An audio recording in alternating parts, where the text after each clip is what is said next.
You're listening to the Rudd Commentary Investing 101 series, designed to bring you valuable information on financial topics that are important to you.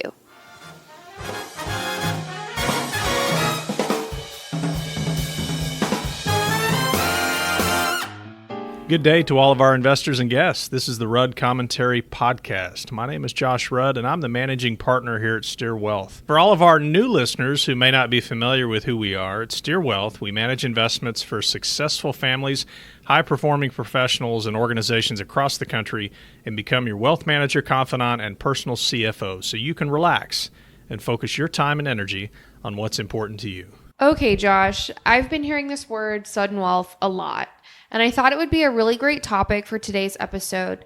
So when I hear the word sudden wealth, I think about tripping and falling into a ton of money. Could you tell our listeners what it means? Well, part of the reason we chose this topic to discuss on our program today is it's become quite a buzzword in the industry. And you're right. When you hear that word, it sounds like, like you said, you tripped and fell into something, or, you found 8 figures in your couch cushions, or, you had a rich uncle that you never knew and that passed away and left you tons and tons of money. There are some cases like that, your lottery winners and things like that, but it's really something that's more common than you realize. Many new clients that contact us, they do so because they're preparing to receive a large lump sum. That's what we're talking about. And retirement aside, we're usually talking about in the 7 to 8 figure range. And they've been told by an advisor, attorney, a CPA, to contact a wealth management firm like ours and begin some type of a planning process. When you think about that, it should be a pretty big deal, right? You're preparing to receive 7 or 8 figures. That's a lot of money. A lot of us would consider that to be a life-changing amount. We definitely want to plan for that, and that's something that could cause an investor or a family to feel very overwhelmed and be in a position where these new investors are really grasping for help at a time and can be very vulnerable. We want to make sure that we help them through that, not only plan for it, but really help them run their life like a business at that point. And it's really what we're talking about when we use the term sudden wealth and helping individuals through that process.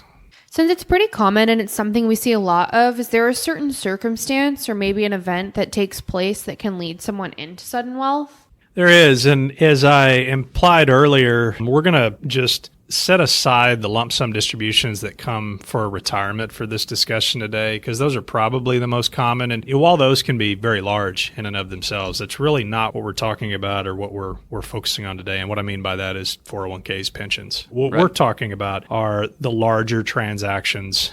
They may be anticipated, but they don't carry the same long-term planning process as a general retirement plan. So the solutions that we provide at our firm, I really put them into 2 buckets. So the most common generators of these large lump sum payouts for the investors that we work with, the first one is just the sale of a large productive asset.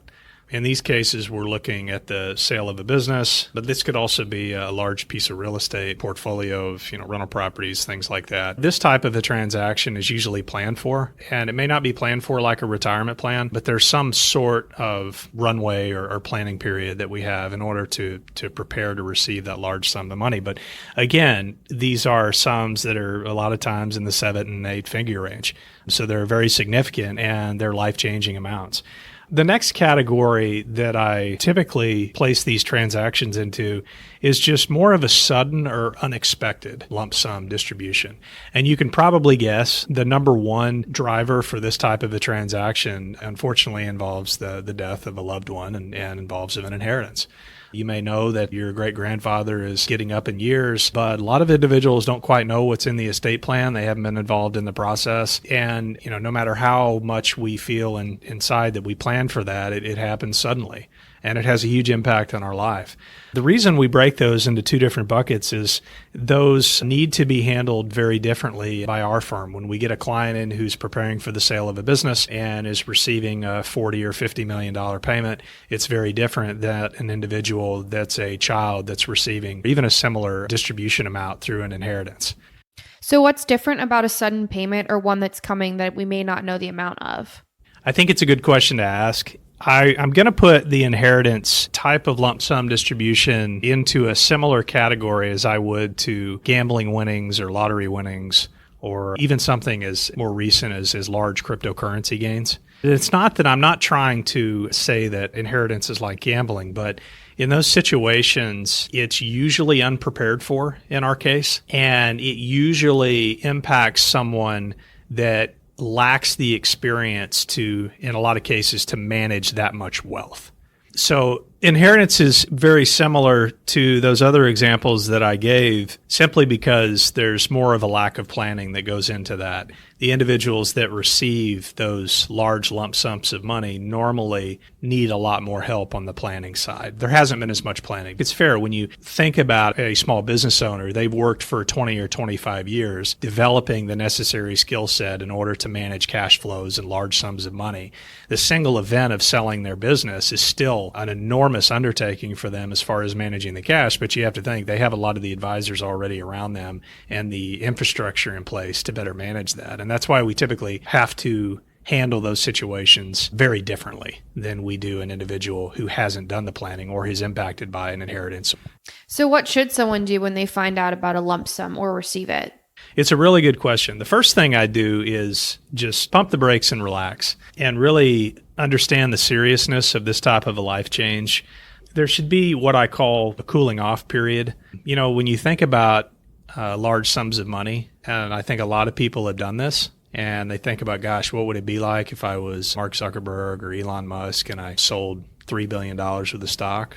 I mean, then we immediately go through our head and we figured out everything we want to spend the money on, right? And it includes that island out in, New Guinea or wherever else. And we think about all the wonderful things that we can do. And I think just as, tongue in cheek, most people have done that. But in all seriousness, we really need to stop and pump the brakes and go through that cooling off period and spend some time alone and reflections, quiet your mind. For me, that means, spending some time in prayer and reflection. But really, just for anybody, we're trying to eliminate the distractions to be able to think clearly and quiet our mind, because I want you to think about why this is so important. You encounter this type of a life change, you're going through a physical and mental response. Think about the emotions that you go through. Think about if you were to come into a large 7 or 8 figure sum of money. You initially go through this excitement. Then you start to get a little bit of anxiety. You might be obsessed about risk at that point. You might be very fearful about who you're telling and who knows about it, and concerned about what do you do now. And you need to run out right away and talk to all these different professionals like an attorney and a CPA. And you really become vulnerable for a lot of bad decisions and bad advice at that point. And so what I will tell an investor right away is, let's just take some time. Let's try to digest really what's happened. Let's get our facts straight, and let's not be in a hurry. And let's quiet our mind. Let's go ahead and go through some of those emotions, and we can approach this from a very calm and rational and well thought out position. And I think when you do that, if you do that first, you're less likely to get worked up and less likely to make bad decisions. So it sounds like these situations stem from people not knowing what to do. So what shouldn't I do, considering I didn't just hop on the next flight to Vegas to spend the money I just received? That's exactly right. And probably one of the most important questions. What I would tell our listeners is try to not make any major life changes right away. That can be within the first 6 months. It could be within the first 12 months. I've been giving this advice a long time to individuals and investors that lose a spouse. This is not a time that you want to pick up and move to a new city. This is not a time that you want to go out and spend a bunch of money. You're going through that process that we talked about earlier. But I think the biggest thing that you can do to avoid right away to keep you out of trouble is just don't make any large life-changing decisions. Thanks for all that insight, Josh. I know we had a short list of points for people that may be approaching a cash liquidity event. Could you go over those with us? I appreciate the opportunity. It's really important information. Those listening, just a quick punch list of things to consider if you are in a situation where you do have an upcoming inheritance or you are beginning to plan for a business sale or something in that large 7 to 8 figure range. The first one I would tell you is just keep your information private. I have experience over many, many of these types of transactions, and we talked about those emotions that individuals go through right away. And the first thing we want to do, especially in this connected world, is we want to tell everybody about our good fortune, and we want to post stuff online, and we want to send photos of everything we bought with our new clothes and, the new ride that we have and the new place that we're eating and the steak that we just bought, and the list goes on and on and on. But I would tell you that This it's a different world, and those of our listeners, some of you may understand what I'm talking about, and this also may be very foreign to some of you that haven't encountered this. But life changes, as you can probably imagine. It changes your life. So it's a pretty big deal. And the last thing we want to do is advertise our good fortune to everybody else. And that can be done through very innocent ways. And I'm thinking about one specific instance that happened several years ago where we did have a client that lost her husband and was interested in finding some companionship. And on her profile listed herself as financially stable. And even something as innocent as that can go a long way to attracting the wrong type of interest in your newfound financial freedom. That's the first thing I would do is just do your best to keep your information private. Point number 2 is really just to take your time. I know this is the third time you've heard that theme, but you're not in a hurry to do anything. Take your time. And I think you will find that serves you very well in the process. It's going to help you in your decision making, and especially just calming things down and slowing things down. In the case of a business sale or an inheritance, you're going to get your money regardless of whether or not you start panicking and rushing through your transactions. I mean, it's going to happen. So let's just slow everything down and just be very careful. Money can sit in your bank account. It's okay. You've got, different levels of FDIC insurance. You've got insurance at your brokers and investment advisor. Those insurance amounts, private label insurance, go up way up in the $100 million range. So there's no reason for you to be in a hurry to do anything. Take your time. My third point, which is related to take your time, is just pretty straightforward. Learn to say no. Especially here in the South, we are really polite people, and we really like to be nice, and we're really concerned with our Southern hospitality. But some of the best advice that I can give individuals in this situation are learn how to say no politely. In fact, I want to just take a quick moment to give some pointers to our listeners who may have some challenges with that. When you come into, a significant amount of money like this, even if you do your best to keep information private and you really feel that you're managing your affairs well, people are going to ask you for money all the time. And you're going to find yourself in situations where people may expect you to make donations or to sponsor some type of an event. And it can be really overwhelming. And so during that cooling off period and during that first 6 months to a year, really develop some good muscle memory about saying no. And there's a really good method that I've used to help with that. First is when someone asks you for something and, say I'm asking you to donate to something which is really important to me, it really helps if you just compliment what they're doing right out of the gate. If someone's asking you to support an organization that you're not able to, or maybe you don't feel that you need to support, it's okay to tell them, hey, that sounds like a great organization. I'm really happy you're doing that. And it really sounds like it's worth your time and providing the community with a really good service. And then we just say no very politely. And that's unfortunately, I'm unable to support that this time. But it's something that's important for you to learn how to do and to practice doing. Because as we talked about on our program on charitable giving, and we had a great guest, if you're giving money to everybody that asks you, and if saying no is not in your toolkit, then you're going to miss out on opportunities, or maybe you won't be able to support organizations that really need your help. At the end of that, if you are able, it's nice to suggest an alternative. In that cooling off period in the first year, if you've made that commitment not to make a donation, but you still believe in the organization and you'd like to support it, after you've complimented them, you've said no, then it wouldn't be out of line for you to offer a non-financial way to support that organization with your time. As you can probably tell, we thought a lot about how to say no, and I think it's important for individuals, especially young individuals, to learn how to do that, because as we get older, we get a little more confident, but you should practice saying no. Well, I guess I'm going to have to practice saying no, and it's going to be at my coffee shop when my baristas ask me if I want a cake pop with my order. So, Josh, what's our fourth point for today? So this is where we really get to the brass tacks of how to manage these assets and how to manage yourself. And I can sum this up in just saying that you really need to be the CEO of your financial life, and you really have to change how you think about money when you come into such a large sum of money. And again, we're not talking about a simple retirement that most of us are going to encounter when we hit age 62 or 65. The standard amounts that we think about, taking a few $1,000s a month plus Social Security and then being able to travel a couple of times a year. Again, we're talking about 7 or 8 figures, and it really is a life-changing event, and you have to change yourself. And you really should think about yourself as the CEO. You're managing an organization, whether you like it or not. That's a lot of money. and you're managing your relationships with your people around you, you're going to have to appoint certain advisors to help you. You're going to have to hire advisors around you the same way a CEO would. You're going to have to hire a CFO to help you with your financial matters. You're going to have to hire a controller or a treasurer or somebody to help you with the accounting. It's probably a good idea eventually to take a look at your estate plan, so an attorney and business transactions and things of that nature. Again, if you're a business owner and you're getting the money from a large productive asset sale such as real estate, or you're selling a business that you've owned for 25 years, these are probably things that are already in place. You may just need to transfer a lot of these into your personal life. But think about it from someone who's getting an inheritance that wasn't involved in the estate planning process, which unfortunately in these days is most of our children. You need to start to think of yourself as that executive.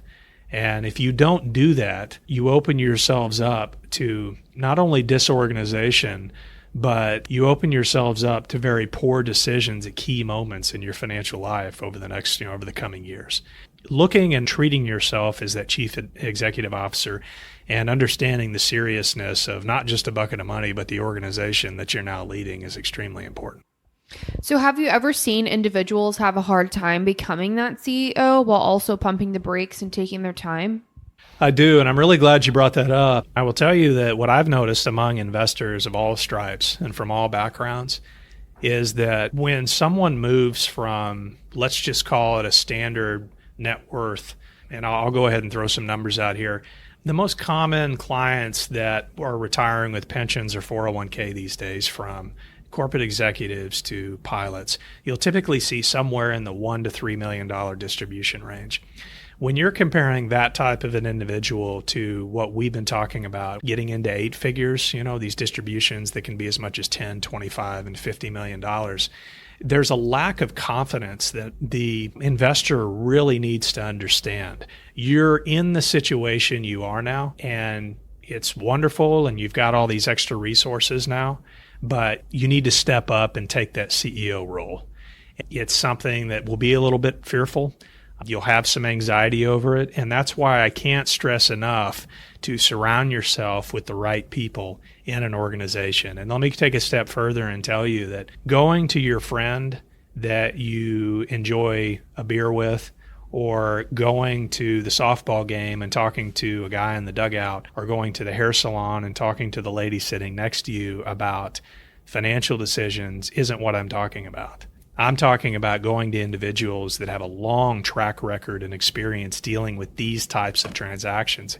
You have to be very careful because, as we've said on these programs before, you have to understand the motives of the individuals you're working with. There's a big difference between finding a CFO in the wealth management industry, someone that can work in that capacity, and going down the road to your local stock brokerage office. Those are two very different individuals. One of those is a salesperson, and the other one has experience working with very large transactions. And not only dealing with the money, dealing with the anxiety and the emotions that you're going through and helping you through those. And so we're not just talking about a wealth advisor or wealth manager. We're talking about a wealth coach, someone that can help you move from where you were to the executive that you need to be.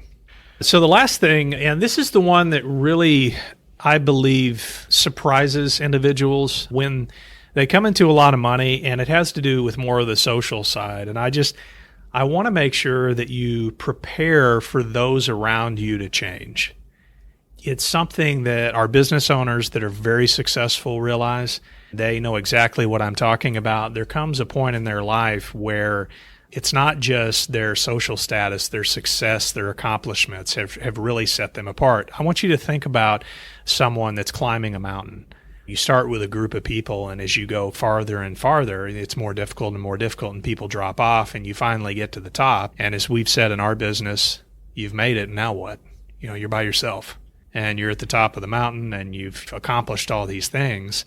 It can be very lonely. We've talked about that in our podcast about entrepreneurs and successful individuals that we work with. And that's something that I want the investors to understand, that when you come into a lot of money through a business sale or through an inheritance, and you're now having to behave very differently. And it's very apparent to those around you that things have changed. And I just want to prepare you for that. How you're interacting with individuals, you can probably tell the advice I gave our listeners about learning how to say no lends itself a lot to that. Just prepare yourself for those changes. Friendships, unfortunately, change.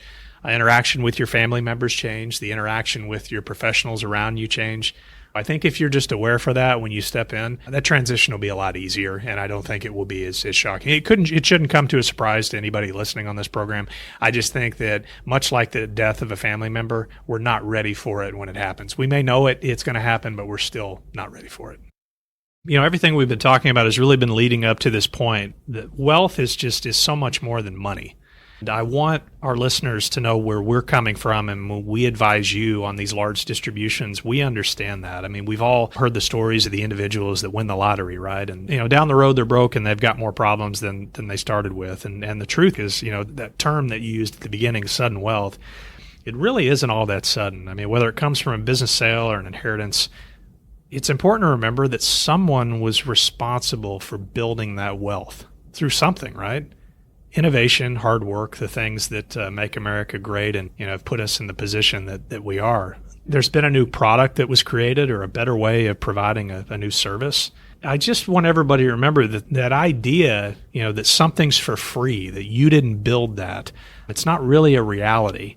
Having said that, and just to explain to you where I'm going here, and I think the real key advice of this program today is that I want to focus on those that are receiving an inheritance. That's the group that I think our firm can make the most impact to right away. All of you listening that run a business, you've been through it, you've run the business, you're so much more prepared to receive that wealth than a lot of others that we talked about today. And so our program for you is really a continuation of a long-term plan. But those of you that are coming up on and receiving an inheritance or you've recently received one, it's extremely important for you to think about going forward how that wealth is going to be passed on to your children and to educate them before they need it.